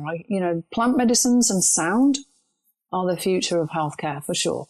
Absolutely. And I'm very bullish and excited for the future. So let's shift gears and talk a little bit about global consciousness and collective change. So how can we create our own reality, and why is that understanding crucial in today's chaotic world? Okay, so first of all, you said the word chaos. So if you want your world to be in a better place, you need to balance that out with stillness and calm and silence. And this is where the meditation comes in as well. And taking responsibility for your thoughts, your words, your deeds, because everything is creating. We're not just manifesting when we sit and meditate. We're manifesting our reality 24/7, 7 days a week, 365 days a year, because we are the software in the machine all the time.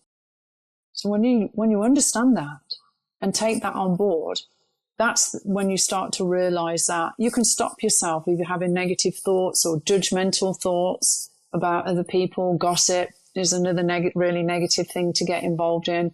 When you gossip about people, you're actually opening a channel, a portal into their reality. So if you're talking about someone who's doing something negative, then you're opening a channel into that negativity and pulling that into your life and allowing, if they have got any negative entities around them, those entities have got access to you. So trying to keep your mind clear is one of the basic things, one of the most important things, to be completely present.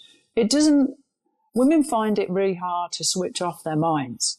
Men can go into no mind much easier because of the compartmentalism we talked about earlier.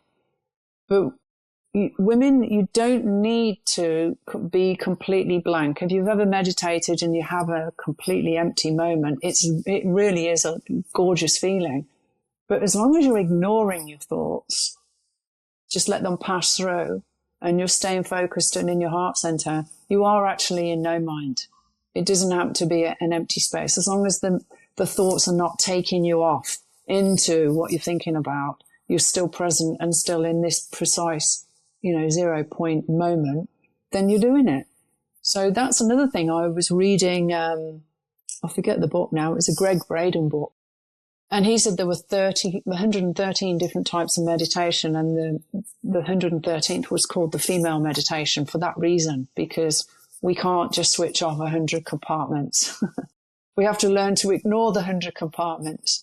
And any of the women out there that have got a few children, they're all screaming and doing whatever they do in the background, you learn to switch off to it.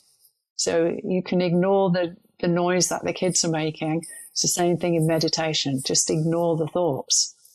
It doesn't take long. You can get into it. And it's really important because that is projecting into your future. And the energy in that present moment is pure bliss. So you're emanating bliss. Guess what's coming back to you? Blissful experiences. Yes. And what I say to my clients is that one of the reasons to why meditation is important is because, like you said, your mind is connected and working 24/7, 365. So any breaks you have from that process is equivalent of when you're going to the gym and doing exercise. Because you going to the gym and doing exercise, it is impossible while in the actual act of exercise for one to be depressed, sad, and thinking about the things that are bothering your life. While you are pumping iron or doing calisthenics or whatever form of exercise you're doing, when you're physically doing it, those other things are not being thought about.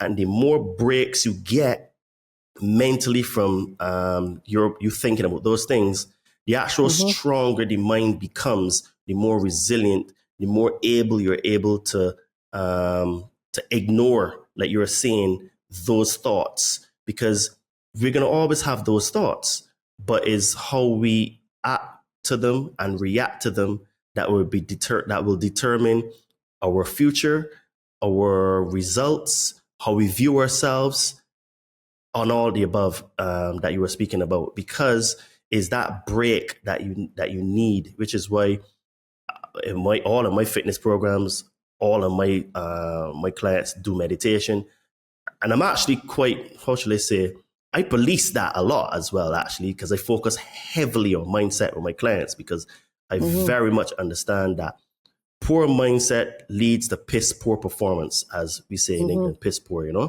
And when you get, and the root cause is basically mindset. So meditation gives you that, even if it's 2 minutes, imagine if you're constantly connecting, you have 2 minutes in the day, that's a win. And if next week you get 3 minutes, then that's a win. So it's all about stacking your wins. So that's the new thing that I've been really pushing with my clients today, stacking your wins and tracking all the improvements that you make in your life, Yeah, absolutely. So you've said that healing ourselves can end global issues like war, racism, and poverty. So how does that work in practical terms?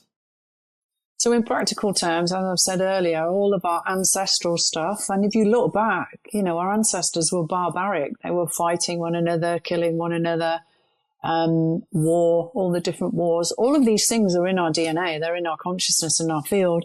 They're also in the planets. And I talked earlier about the planetary alignments downloading our karma into us, and we need to work to heal that in our system. So all of this stuff is memory. All of this stuff is codes that have got memories in them. So if we want to erase war and we raise our frequency and take the war memories out of our own DNA, and there are enough of us that do it, like I said earlier, just under the 10,000, the Maharishi effect, then war will no longer be projected into the world around us. Racism is also inherited in the DNA. We like to believe that we live in a world that's not racist, but unfortunately, it still is on both sides. Both sides. I've reached out before on Instagram to at least 4 or 5 very prominent, I say people of colour, but, I don't want to upset anyone, that have got massive audiences, and said, let's open the one portal and clear racism out, that, from the memories of racism. They don't come back to me. I'm like, why not? One of them said to me, no one's going to listen to you because you're white, and my following are all people of colour. And I'm like, well, they need this more than ever then, because if they don't want to listen to me because I'm white, that's racism. It's not just about the other way around. And it's innate. It's in our DNA for generations. And it also, the slavery thing is in the DNA as well, in their lineage, and that needs to come out. I take that out because we're taught that we're in this matrix, we're slaves to this matrix, which is a whole other podcast, but that's because we've got enslavement in our DNA. All of these things need to be taken out. All of these memories need to be deleted and turned back to the original blueprint of just that pure consciousness of pure love and bliss. What you're talking about is 2 things. One, I find my experience since I've thrown my hat into the podcast ring is that most people that are supposedly into the truth movement, the health movement, the spiritual movement, the conspiratorial movement, most of them are not genuine. Most of them. And secondly, they're mostly in it for fame, clout, money, status, and maybe all of the above. Then thirdly, I find that in order to solve the issues that you're talking about, there needs to be forgiveness and reconciliation. Because, how should I put it? Let me find the right words. If we keep pointing fingers at each other, we will continue the cycle. And this is the thing that people of color don't like to admit. First thing first, Black people in our recent history were some of the biggest slave traders on the planet. The Black people are literally who taught the white people how to do slavery. Thirdly, the word slave comes from the white people in the Slavic region that were actually slaves. So this is why we have the slave, and it's in Portuguese, escravo, esclavo, in Spanish. So the root word slave, esclavar, is to enslave. So this is what people don't understand. So you can actually point back to periods in time where the white people were actually slaves, and it's only in the last 500 years that it was the Black people that were. So what that means of my point is that both sides actually enslaved and treated the other side badly. So can we draw a line in the sand and say, look, we both did bad things to each other. Let's forgive each other, heal our fears and traumas, and move together, because we actually have a common enemy, and it is the underbelly, the elite, the cabal, the Council of 300, the Olympians. These are the people that are actually ruling us and enslaving us and getting us to keep fighting against each other having all this conflict, and the more we kill each other out, the more they're winning. We are all in this system together. And I always point people to the fact that they locked down the entire planet. It wasn't 5 years ago. It didn't matter if you're black, white, Indian, Chinese, albino, mixed race, no arms, one leg, or no arms, right? We all were locked down. We all are slaves to them. So the only way to actually move forward is to actually have reconciliation, forgive each other, but we forgive ourselves first. And then, because you can't give someone something that you don't already have, and then come together and realize that we are all one and we're doing this to ourselves, and we're being played, we're being manipulated and played like pawns on the chessboard. Like that book, The Grand Chessboard, that Zbigniew Brzezinski wrote. People, if you want to understand the system we live in, read that book and you get a better understanding of what I'm talking about. So I agree with you to a certain level, but then if you take it to a slightly more enlightened viewpoint, these people are, we know they're soulless beings and stuff like that, but they're still a projection of our own shadows. Absolutely. Until, we need to take responsibility, and these politicians, whatever, that are greedy, manipulating, lying, money orientated, are all things that we've got in us that we need to heal. If we want pure leaders, we need to be pure ourselves, and then we won't need them.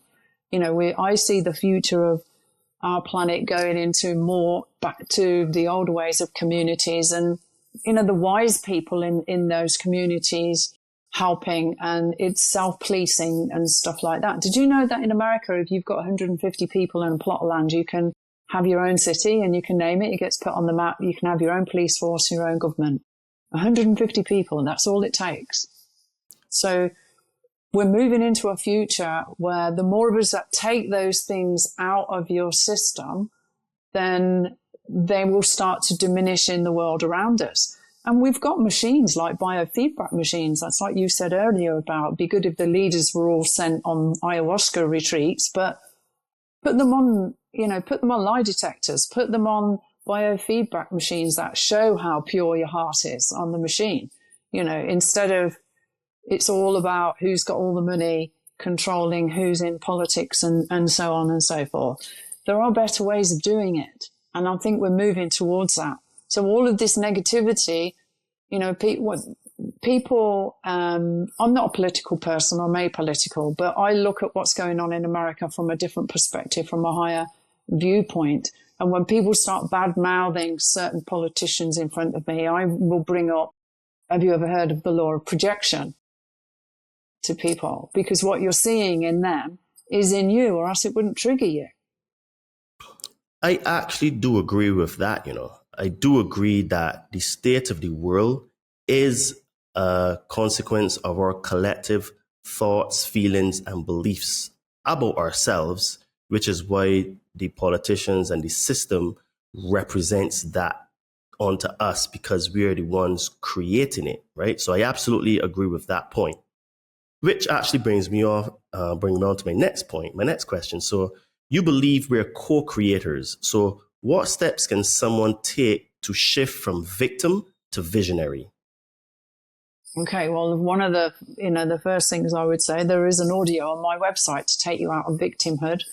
And we've all got victim consciousness because our ancestors have been victims. There isn't any of us with pure lineages where our ancestors haven't suffered some form of genocide or abuse or sexism or racism or some, it's innate. It's there in all of us. So we've all got victimhood. It's to what degree that victimhood affects our reality experience. So taking it out, through healing audio or something like that, and then, connecting to the source every day is a good one. I'm visualizing a white orb of light. The center of creation is an orb. It's not a circle. The sun, creating to that, connecting to that divine sun, that purity, bringing that white light down through your body and into the center of the earth and projecting it into your future. It's like, being aware that you are manifesting every day. Today I'm going to have a great day. Today's going to be the best day of my life when you wake up. You've set a program in motion by even saying that. Instead of getting out of bed, oh, another day, got to go to work, hate it. That's what you're putting into your day. So it's really important that people understand that. Everything you think, everything you say, your word is your wand, is a fantastic old book by Florence Snorch. I can't remember her surname now. Chauvel something, her name is. What we say, like the word abracadabra, means I create as I speak. And that's exactly what's going on. And when we're understanding that, we need to teach it to our children at an early age. I taught my son about manifesting when he was about 14. I think he wanted a guitar. And I said to him, right, in your head, picture the guitar. What color is the guitar? What type of guitar? And, that's exactly what he manifested for himself. So I just put it out to the universe, send me the perfect guitar for my son. And it was exactly what he wanted. But I taught him how to manifest it, the color and everything. I didn't pick the color, he did. So we need to teach our children to meditate. This is another thing. We need to teach our children about energy, about, how to deal with their emotions. If a child is upset or angry, give them the space to be able to say, yeah, I'm hurt, I'm angry. I'm like, okay, close your eyes and imagine that anger on a piece of paper. What does it look like? And they're going to go, it looks like a red blob of anger. Well, rub it out, put a pink heart there instead, or put the word love or joy or happy instead of that anger. And that, just something as simple as that takes you less than a minute to do with your child, has changed that anger into something positive. It really is that simple. I really liked that term you use. Your word is your wand, or your word is a wand. Your word is your wand. Your word is your wand. I'm actually going to nick that and tell that to my clients because I love it. That is, because I talk about abracadabra as well, but that brings it down to another level where it's actually like, because a wand is significant with magic. So it makes it even clearer how powerful your words are, So what does post-traumatic growth look like? And how can people use adversity as fuel for awakening? Okay, so a lot of people are going through traumatic experiences as a form of awakening. What it does is it breaks you so that you're forced into healing you. And if you don't do it voluntarily, your soul is going to put you in a situation. It could be health, it could be a car crash, it could be a divorce, it could be financial loss. That is going to traumatize you on purpose in order to wake you up. This is what's happening with us. So with post-traumatic growth, you feel different. First of all, your outlook's going to be different after you've gone through some, certainly the healing programs with me, the trauma programs with me. The triggers are taken away. So things that would have triggered you into anxiety or fear or hypersensitivity and things like that. All of these things are no longer there anymore. So you start to enjoy life more. You can, anyone that's ever had post-traumatic stress knows it's a horrible feeling. You can be okay 1 minute and then somebody says something, or there's one noise, or you see something in in your daily life that triggers that fear, and you're right back in the trauma. It's a horrible, horrible thing to have. And when people have been through the process of switching everything off and taking it all back to the neutral again, those things don't happen. So it's life-changing, because PTSD affects the whole family. It doesn't, your partner, your children, your work colleagues, if you can still manage going to work. So by healing it, you're healing everyone around you is benefiting from it, because they're dealing with a whole person instead of somebody they have to tiptoe around, or somebody who's more angry than normal because of their trauma and things like that. Somebody that's got relationships issues because of their trauma, sexual issues because of their trauma, people that were sexually abused and things like that tend to either not be able to have a good sex life or turn to things like pornography, which is very demonic and entity based, which just makes things worse. So all of these things get switched off back to normal, where you just, enjoying life again. Absolutely. And this is why I say that when you heal yourself, you heal the people around you, and you can heal the world. Because when you heal yourself, what happens is that you're actually emitting more light, and human beings are attracted to the light by default. So when you are emitting such high levels of light, people will ask you, "Hey, Janine, what have you been doing? You seem brighter. You've lost weight. You get stronger. You're doing so well in your business. XYZ. What are you doing?" So they know they're going to get inquisitive and going to ask you questions. You're going to pass that information to them, and they're going to go and implement that. They're going to have a change in their life, and then people around them are going to see, "Wow, Todd, you made some changes. What did you do?" And then that's how we keep passing the light. But it starts with yourself. Like Michael Jackson said, you have to look at your man in the mirror, right?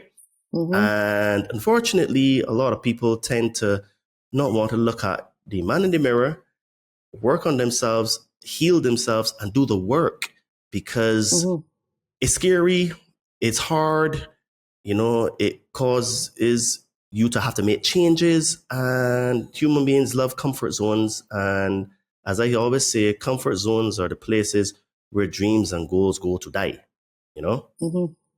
So let's talk a little bit about tools, resources, and the next steps. So you've created books, audios, and free content. Where can someone new to this journey begin? Or where should someone new to this journey begin? Okay. Well, first of all, I'd say go and have a listen to my podcast on YouTube or Podbean, Talking Timelines, because we talk about a lot of stuff on there.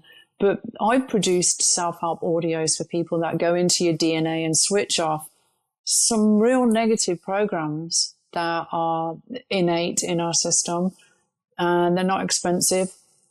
So I would say start with audios, maybe having a session, maybe get into a program or something like that, and start teaching yourself. Learn something that is you can do every day, whether it's listening to singing bowls, classical music heals you, meditation. There's a lot of free stuff there that's available. On my other YouTube channel, I've got 30 ways to level up for free. There's a couple of videos on there to, helping people that maybe haven't got a lot of money. If you have got money, to invest in yourself. And I think to get to these really higher levels, you do need to spend money on yourself to get stuff, to get there. I've spent a lot of money on myself getting to where I am, probably $500,000, I would say, over the last 20 years. Been on a lot of courses, did a lot of traveling around the world to certain spaces that I needed to go to get pieces of myself back and connect with stargates and stuff like that on the planet. So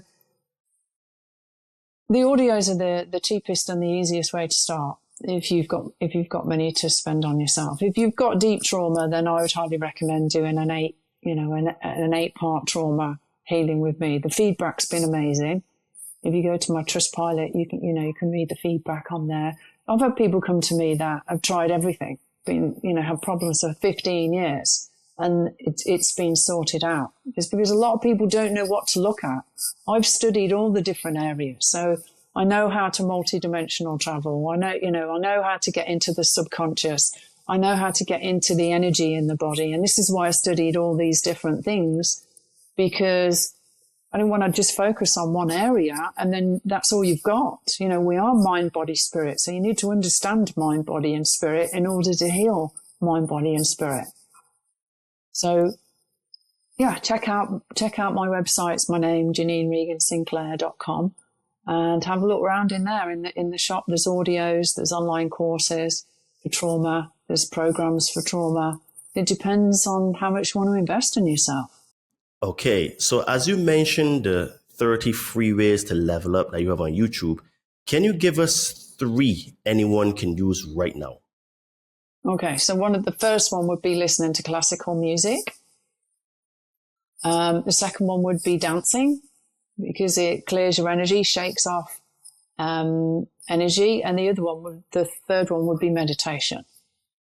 Learn to meditate, learn to be still and be comfortable in silence. People they find it really hard to do because we are in a world that's noise, distraction, phones, social media, all this stuff all the time.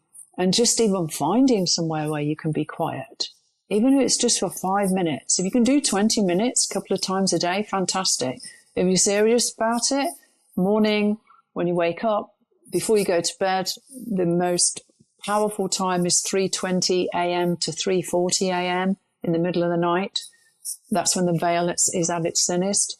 And at lunchtime, I used to do it 4 times a day until I got myself into being present all the time. And now I only do it morning and night. Wow, fantastic. So the only thing that I don't do is listen to classical music. So I'm going to have to go and do some research on classical music because I do dancing. I do salsa and bachata dancing. And I've actually started back classes because I've been dancing for about 15 years. So I'm pretty good, but I find that you can always get better and sharpen your skills. So I've been committing to twice a month now, doing back bachata class and salsa as well. And in fact, I actually recommend to my clients to do dancing as a form of an enjoyable activity. Because one of the things that I am very big on are habits and doing things that will help to create the mindset and disconnect from the mind thinking about the things that bother us. And I've actually told some of my clients that, in fact, dancing is pretty darn good. And I find great joy in it. And especially like with salsa and bachata dancing, you don't really get people there that drink a lot. You don't really get a lot of bad behavior because people just come to dance. People are generally quite social and you meet some cool people there as well. So It's a win-win. And you don't even have to go with someone because if you're going to a class, you will get to dance with every single person. And then after the social, again, because you all are new and in the class, you will just be dancing with everyone and everyone is no beginning, so there's no shame, no guilt, no fear of messing up or doing anything. So the only thing then that I'm going to also tell them is listen to classical music. So thank you very much for that. Especially Mozart apparently cancels mind control. Wicked. Okay, I'm going to do some research on Mozart. Fantastic. So what's the most powerful transformation you've witnessed from your healing work? The most powerful for me, that probably I would say, opening my heart to love again. It was like when I healed the grief in my heart, that's been life-changing for me. I had a lot of grief. I've lost a lot of members of my family. And, healing my heart and getting out of my head and back and into my heart. So, moving through life heart-based rather than in my head all the time has been the biggest shift forward for me. Very, very interesting. Because, I guess part of the healing then was also forgiveness, no? Yeah, and I was even angry with my own dad when he died. I was angry that he left me. So I had to heal that. Yeah, I have actually heard that as well because I did something many years ago called a Landmark Forum, and there were a couple of people that lost parents, and they shared that they were actually angry with them for dying. And we make up stories about everything. And okay, the person dying, it could have been induced in terms of if they were practicing poor habits to have poor health. Okay, that's a possibility. And then people just die, it's just the cycle of life. So as children or even young adults, we can actually feel abandoned, and we make up our minds about certain things and we create certain beliefs about ourselves from such a young age that tends to carry on into our adult life and causes us to self-sabotage or ruin good relationships or not get into relationships, So it can either go either extreme to have the same cycles in relationships or have no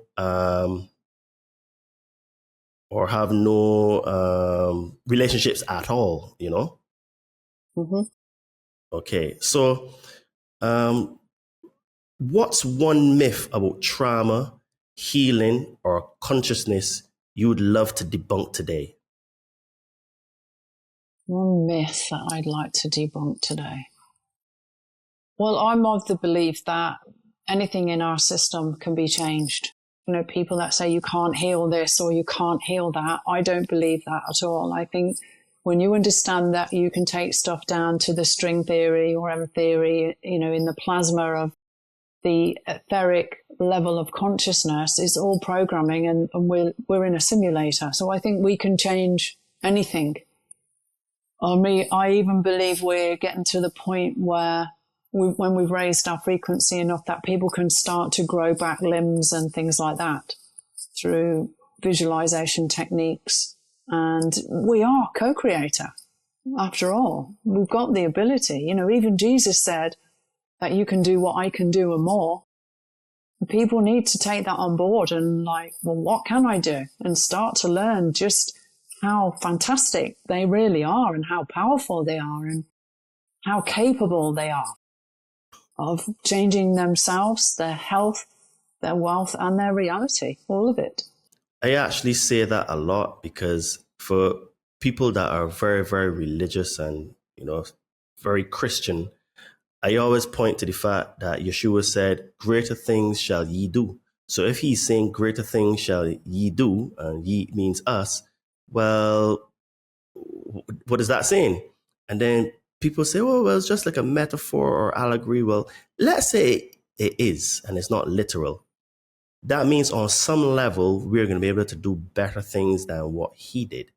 So it leads you back to the understanding that we have something great inside of us that we can tap into at any moment of time. It's just that we don't recognize it or realize that it's there because of all of the stuff that we talked about today with the trauma, the programming, predictive programming, society, XYZ, Yeah. So, that is something that I repeat very, very frequently. So lastly, if anyone listening took just one action away from this conversation, what would you recommend and why? And well, it would be healing and meditation for sure. It's like getting into yourself, get to know yourself, your true self, and realize that all the layers of ego that you've accumulated over the years can be released, and there is a very precious spiritual being underneath all of that has the power of creator within them. Find it. And let's start changing the world together. Absolutely. And I concur 100%. Janine, it has been a lovely conversation and I really like all the work that you're doing. So please tell the lovely folks at the Conscious Man 7 where they can find you, anything you have going on, anything you want to plug, and all that great stuff. Okay, great. Thanks, Todd. It's been great to talk to you as well. It's nice to find another kindred spirit. Okay, so on the 25th of May, I've got a new program that I'm starting, which is a 9-week program with myself and Lucy Woods, who's another coach, and it's about healing the heart. So all of this stuff we've been talking about, intergenerational trauma in the heart, previous, heartaches, grief, anything like that, we're going to be going into that on a much deeper level, multidimensional healing. It's very powerful course that's coming up if people are interested in that. There are digital audios on my website, courses, healing programs that people can go through with me on my website, which is JanineRegan-Sinclair.com. There's a lot of stuff on YouTube that I've got 2 YouTube channels, one for my podcast and one under my own name, which I've mentioned earlier. Talking Timelines is the podcast. And the other one, if you put Janine Regan-Sinclair into YouTube, you'll find me on there. And I've also got an Instagram that I'm not live on anymore, but if people want to connect, there's some of my older videos on there going way back. I did 150 free healings for people during COVID, and some of those are still on my old Instagram channel. And just want to say thanks for having me as well, Todd. It's been great talking to you. We should do this again sometime. Absolutely. I love having these kind of conversations, and I knew from preparing today that this would be an awesome conversation because I did check out your work and stuff prior to, reaching out. And yes, I am very happy for us to have a chat again. Anything new that, you're doing, that you want to plug or anything like that, and come to share any new ideas, whatever it may be, just reach out and we can always agree a day and a time for you to come back on and share. And folks, I am an online fitness trainer. I help spiritually inclined people burn fat and build muscle. So summer's coming up, and if you would love to get into the best shape of your life, you would like to finally get that beach body, finally, keep the weight off, and not having this start and stop and yo weight loss and dieting, reach out to me on my Instagram at Adriano_246 or my name Todd Cave on Facebook. And let's see if you're a good fit for the Compound Body Training Army. And guys, as you know, I help you to connect with magic mushrooms because I'm a believer that they can help you to relieve fears and traumas. And as Janine said today, fears and traumas are some of the biggest saboteurs we have in this human experience. So if you'd like a little bit of help with that, reach out to me again on my Instagram at Adriano_246 or my name Todd Cave on Facebook, and I'll help you to connect with some magic mushrooms. And if you would like to support this podcast, you can do that by visiting our merch store on Amazon with the name Todd and Me. And today I have on one of the shirts as well, the Todd and Me one. Okay, nice shirt. Yes, thank you very much. And if you would like to support this podcast, to help us out with video editing and help us to help us do some research and find some awesome, great guests like Janine, visit that link in the description and get yourself a shirt. And if you do get yourself a shirt, tag me on my Instagram or send me a photo with the shirt with you in it, and I will show you on the podcast and or tag you in my stories on Instagram and shine the light on you for supporting this mission that we have here. And if this episode sparked something in you, a memory, a shift, a sense of deeper truth, don't let it fade. Share this with someone who needs to hear it. Leave us a 5-star review, follow Janine's work, and remember, the ripple starts with one drop. You are that drop, and together we are the tidal wave. Let's raise consciousness one mind at a time.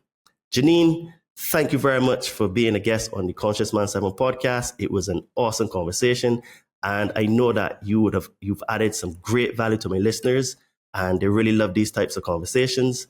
So, folks, this is another great conversation, and please visit Janine's work. Tell her the Conscious Man 7 sent you, and let's help change the consciousness on the planet, because we all have to do the work on ourselves, and it starts with us. No one's coming to save us, and the world will not change without us changing ourselves. Keep smiling, keep shining, and keep being the change you want to see. Speak to you soon. Cheers and namaste. Thanks, Todd. You're welcome. Bye for now. Okay.